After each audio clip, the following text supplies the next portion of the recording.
smoke alarm collection. I actually have 8 smoke alarms and 1 carbon monoxide alarm. Let's get to it. First off, I got a first alert. The number of it. SA303. Got 4 of them. There's another SA303, another SA303, and another SA303.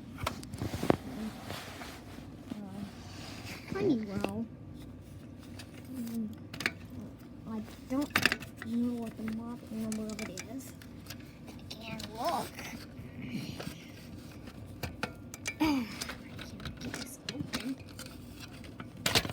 There we go. It's model.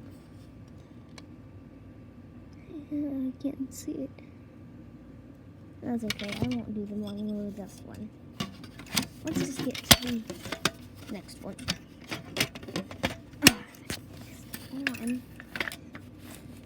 Next off, first alert, SA67B.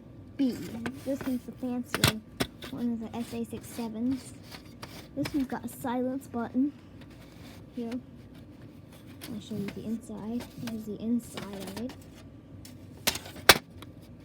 That's it. And here's the non-fancier version of it, SA67D. And I'll show you the inside of it as well. It looks pretty much the same.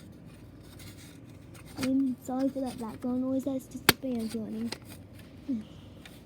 Here's the test button. Except one in the fancier one's missing.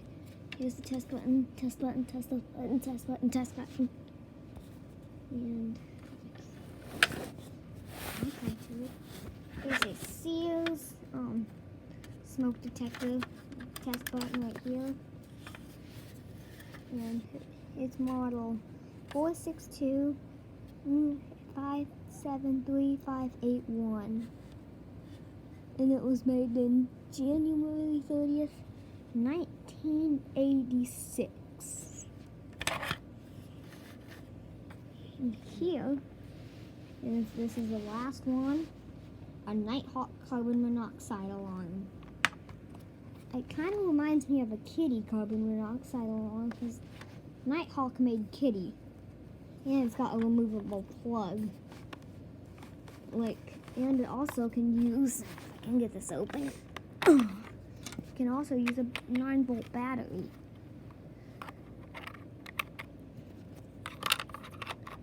And that is it.